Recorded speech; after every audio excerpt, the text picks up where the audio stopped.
Hello, and thank you for checking out my channel. I personally only run tabletop games on an actual physical table, maybe about once or twice a year, which gives me a lot of time between games and a lot of prep time. For me, that means my games have minis for all the encounters. But that gets one thinking there must be a way to make multiples more efficiently, and that's what I'm going to be going over today.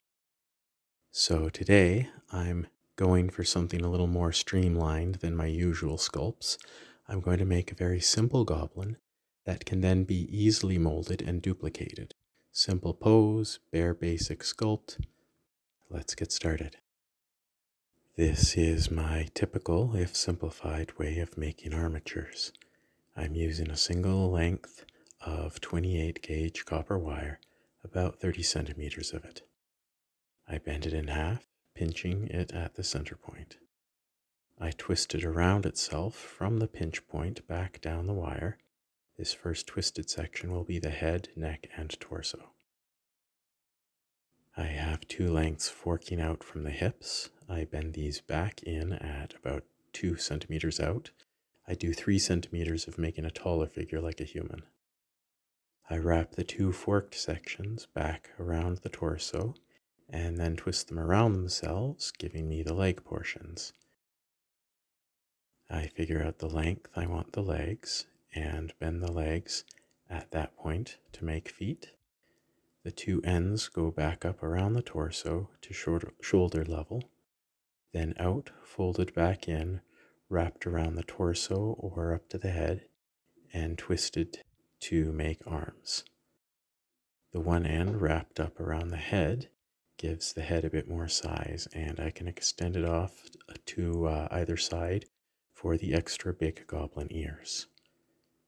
Once I find the ends of the feet, I bend the excess back down to make anchors that will attach the armature to the base. Coins are great for making bases. I most often use pennies. I just mash some clay onto the penny so it matches its circumference and smooth it up a bit to a bit of a dome on top of the penny. I use a metal sculpting tool to press the anchor wires into the clay and smooth the clay back up over the anchor wires. And I bake the base hard at this point. I've got some clay here that I've pre-colored green. Polymer clay is oil-based, so by adding oil paint to it and just kneading it by hand into the clay gets a little softer and takes on the pigment of the paint.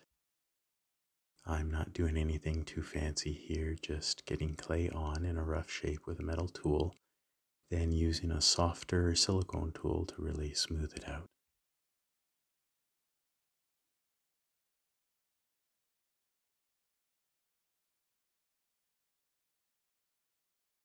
And at the end, we just add a few important anatomical details, very important details, and it's ready to bake hard again.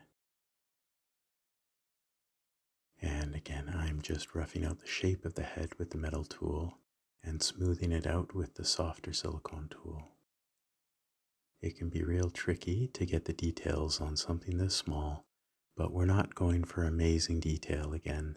The goal here is to make something simple enough to make it really easy to make a mold of, so we can make a whole army of these cute little guys. I'm cutting out some of the clay from the mouth to make it a bit more pronounced, and then smooth the edges over a bit again.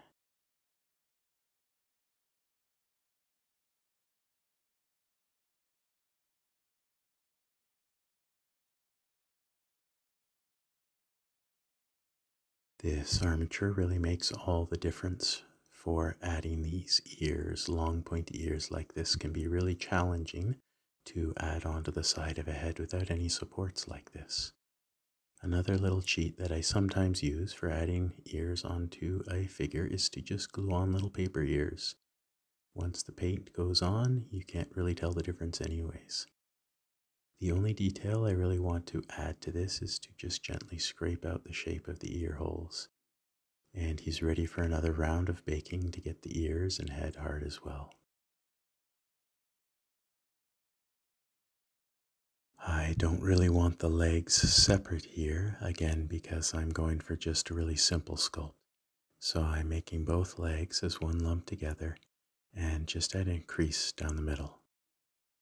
Simplicity doesn't mean I can't add toes though, cute little goblin toes.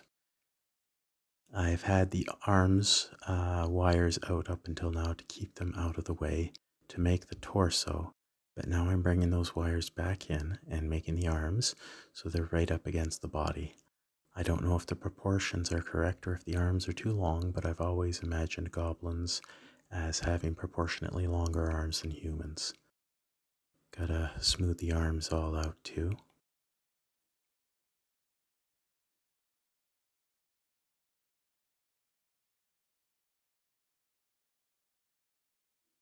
And last but not least, more important, very important, anatomical details. After baking it again, we've now got a more or less complete goblin template here. Now to make the mold. I'm making it in 2 parts, and to make it, I'm using a 2-part silicone putty. You just mix an equal amount of the 2 parts together, white and purple, until you have a fairly homogeneous lump. I put the original figure, the template, on the table and press the putty against the template and down around the base. I'm aiming to get the putty to only encompass the figure halfway back.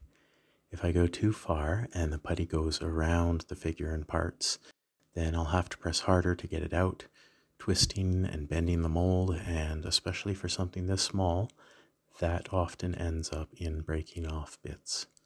So I'm just checking that vertical line and making sure the figure isn't so deep in there that the putty is wrapping partially around anything. This putty starts hardening fairly quickly, but I give it at least half an hour before starting on the second half of the mold. I mix up a second bit of putty for the second part of the mold, then spread some petroleum jelly onto the first part to make it less sticky. With the figure back down flat on the table, I press the soft putty around the figure and out around the first part of the mold. Then we just wait another half hour. If you want a homemade version of this putty that takes quite a bit longer to harden, take a bowl and mix some 100% silicone caulking together with some cornstarch. I very strongly recommend you wear gloves for doing that. I'm being very careful here, but this mold actually opened up very smoothly thanks to the petroleum jelly. 1 half at a time. Once the second part of the mold is off, the figure pops out of the first part rather easily. Now, to use the new mold, I reapply petroleum jelly to both halves and carefully press clay into the first half. Thanks to the jelly on the second half here, I can press that second part onto the mold and then easily remove it to see whether I have too little or too much clay in there. I quickly work out the amount needed, press the second half on to get the final shape at the base, and then I remove that second half of the mold. Because that second half of the mold, it will insulate the clay from heat in the oven and make it a lot more difficult to bake it properly. So this is going into the oven for 10 minutes.